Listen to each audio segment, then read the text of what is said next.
আসসালামু আলাইকুম। প্রশ্ন, রহিম এক সপ্তাহে 49টি চেয়ার বানাতে পারে। 2010 সালের ফেব্রুয়ারি মাসে সে কয়টি চেয়ার বানাতে পারবে? খাদ্য অধিদপ্তর 2009। এখন উত্তরে দেওয়া আছে 210, 203, 196, কোনোটিই নয়। এখন আমরা দেখব উত্তর কোনটি হয়।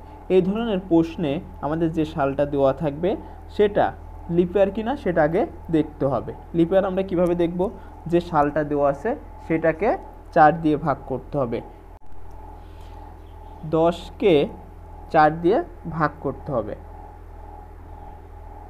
10কে যদি আমরা 4 দিয়ে ভাগ করি, 2 বারে 8, অবশিষ্ট থাকে আমাদের 2, ভাগশেষ 2, ভাগশেষ 2। এখন যদি ভাগশেষ 0 হয়ে যেত তাহলে আমাদের এটা লিপিয়ার হতো। যেহেতু ভাগশেষ 0 হয়নি তাই এটা লিপিয়ার নয়।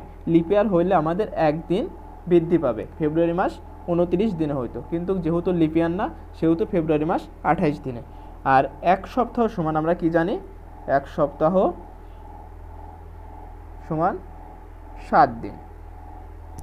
তাহলে আমরা লিখতে পারি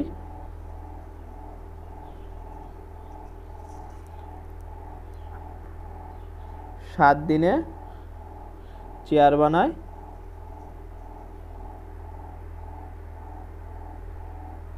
49টি। তাহলে একদিনে চেয়ার বানায় 49 ভাগ 7টি। এখন ফেব্রুয়ারি মাস কয় দিনে? তাহলে 28 দিনে। 28 দিনে চেয়ার বানায় 49 গুণ 28 ভাগ 7, 7 7টা 49, 7 আর এবং 28 গুণ করলে 196। তাহলে ফেব্রুয়ারি মাসে চেয়ার বানাবে কয়টি? 196টি।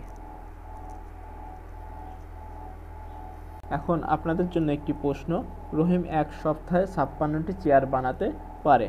2012 সালের ফেব্রুয়ারি মাসে সে কয়টি চেয়ার বানাতে পারবে? যদি অঙ্কটি বুঝে থাকেন তাহলে কমেন্ট করুন।